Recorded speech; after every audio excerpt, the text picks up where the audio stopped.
आंदोलन को लहाई मिलित अमला मंचर सदवाद 9/4/2023 भुवनेश्वर। आज जिला स्तरीय मिलित अमला मंचर अध्यक्ष नारायण दासंकर अध्यक्षतार गुरुत्वपूर्ण बैठक स्थानीय गीत गोविंद सदन ठारे अनुष्ठित हो जाइछि। उक्त बैठक में ओडिशार 30 गोटी संगठन जिला स्तरीय अमला मंच जिला प्रतिनिधि माने जोग देथिले। उक्त बैठक में जिला स्तरीय अमला मानकर वेतन असंगति को दूर करिबारे राज्य सरकार वैमातृक मनोभाव उपरे गुरुत्वपूर्ण आलोचना करा जायथिला।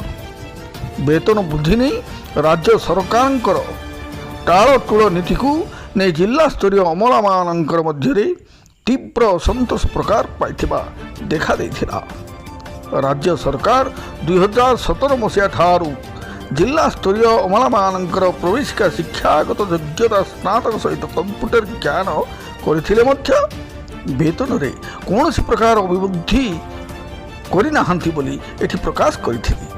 एही परिप्रेक्षी रे राज्य सरकार सह विभिन्न समय रे एवं माध्यम रे पत्रालाप करने सहित विभिन्न स्तर रे आलोचना करा जाइछि। किंतु उपरोक्त समस्त आलोचना पर्यालोचना फल शून्य होबार देखा देथिला। यार प्रतिवाद रे आज बैठक में ओडिशार विभिन्न प्रांतर जोग देथिबा समस्त प्रतिनिधि माने आलोचना रे बसिथिले। आंदोलनात्मक कार्यक्रम जरिया रे दाबी हासिल करने को से बहुमत प्रकाश करथिले। आज बैठक में निष्पत्ति अनुजाई 21/4/2023 तारीख दिन प्रत्येक जिला शाखा संपृक्त जिलापाल जरिया मान्यवर मुख्यमंत्री उद्देश्य शोभायात्रा स्मारक पत्र देवाक निष्पत्ति दि जाइछि। जदि एप्रिल मास 30 तारीख सुधा राज्य सरकार जिला स्तरीय अमला मानकर दाबी पूर्ण न करती तेबे मई मास 1 तारीख सरकार को चरम पत्र प्रदान करा जिवो बोली गृह रे निष्पत्ति निया जाइछि। आपण माने देखुछंती हालचाल 66 मु प्रभंजन त्रिपाठी आसतु देखिबा अमला संघर मुख्य कोन कहउछंती। ओडिशा रे अमला माने दीर्घ दिन हला अवहेलित अवस्था रे अछि, निर्यातित अवस्था रे कार्य करछथि। सर्वनिम्न दरमा दे चतुर्थ श्रेणी रो दरमा दे हमकु निर्यातित करा जाउछि। मानसिक अवस्था रे कार्य करछथि।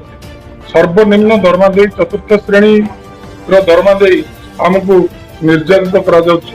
मानसिक हमर मानसिक अवस्था वर्तमान संतुलित अवस्था रे नाही। वर्तमान हम कार्य करबा अवस्था रे नाउ।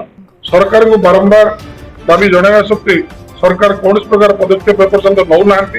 तेणु आमर अमला मानकर जो 4टी मुख्य संघ थिला सबु संघ एकत्रित होई आज सरकार को आम डिमांड जनाऊँ।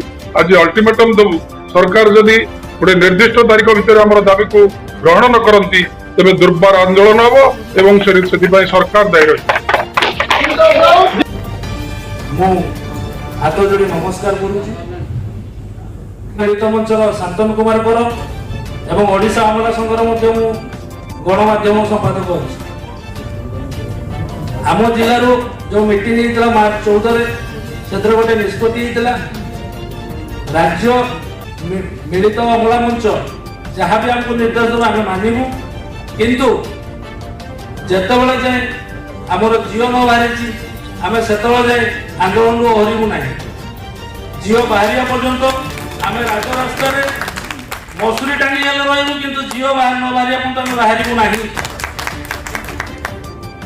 गत थर जमी आम देखी विभिन्न समय विभिन्न संगठन आंदोलन चली था अमला मानकर किंतु समस्त सरकार समय दे दिन गड़े भंडे किंतु एथर आम करने को दबुनि।